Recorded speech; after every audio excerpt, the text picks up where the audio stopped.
ताजपुर में Indian railway में पहली बार direct drive electronic interlocking system लगाया गया है।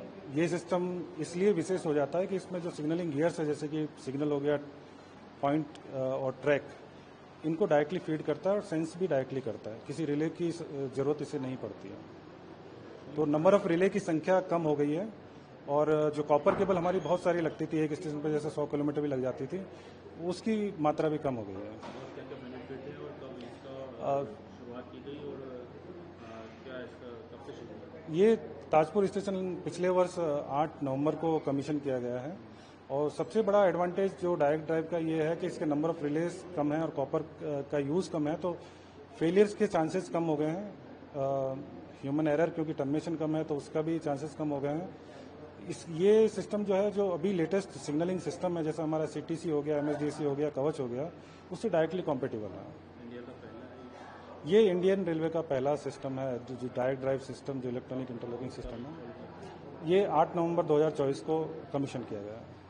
ये आगे भी किस तरह से मतलब इसको अन्य स्टेशन पर भी ले जाया जाएगा अगर ये सक्सेस हुआ तो? हाँ, अभी इसको इसी स्टेशन पे इंस्टॉल किया गया, बट भविष्य में इसको अलग और स्टेशनों पे भी इंस्टॉल किया जाएगा। और सबसे बड़ा फायदा इस सिस्टम का ये होगा कि जहाँ हमारे बड़े यार्ड हैं, जहाँ पे रेलवे लैंड नहीं है, तो क्योंकि ये डिस्ट्रीब्यूटेड सिस्टम है, तो इसमें जो हमारा जो लाइन इक्विपमेंट रहता है वो छोटा रहता है, एक लोकेशन बॉक्स के बराबर। तो हम जो है ऐसे यार्ड्स में भी जल्दी सिग्नलिंग सिस्टम जो इलेक्ट्रॉनिक इंटरलॉकिंग का है उसको इंस्टॉल कर पाएंगे। इससे और क्या बेनिफिट देखते हैं जो मेट्रो शहर है, बड़े शहरों में अगर इस तरह का इंस्टॉल करते हैं, या जो हादसे होते हैं उसके लिए? देखिए, जो मेट्रो, जैसे कि मैंने आपको बताया, बड़े शहर या हमारे जितनी भी बड़ी सिटीज़ हैं उसमें रेलवे लैंड का थोड़ा सा समस्या रहती है। इसकी स्पेस रिक्वायरमेंट कम है, तो ये सिस्टम वहाँ पे ज़्यादा सक्सेसफुल रहेगा। और जो एक्सीडेंट्स होते हैं उसमें कितना ही कारगर है उसको? देखिए, जो क्योंकि इसमें नंबर ऑफ रिलेज कम है, फीड डायरेक्टली गियर्स को जा रही है, आप डिस्ट्रीब्यूटेड आर्किटेक्चर यूज़ कर रहे हैं, तो ह्यूमन एरर के चांसेस कम है।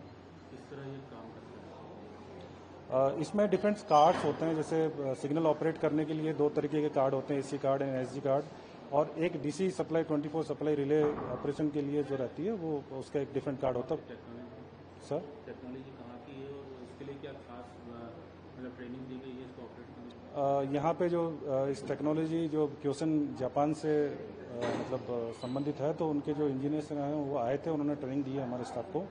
और जो फर्म TSTS जिन्होंने इसको इंस्टॉल किया है, उनका टेक्निकल सपोर्ट भी हमें मिलता है।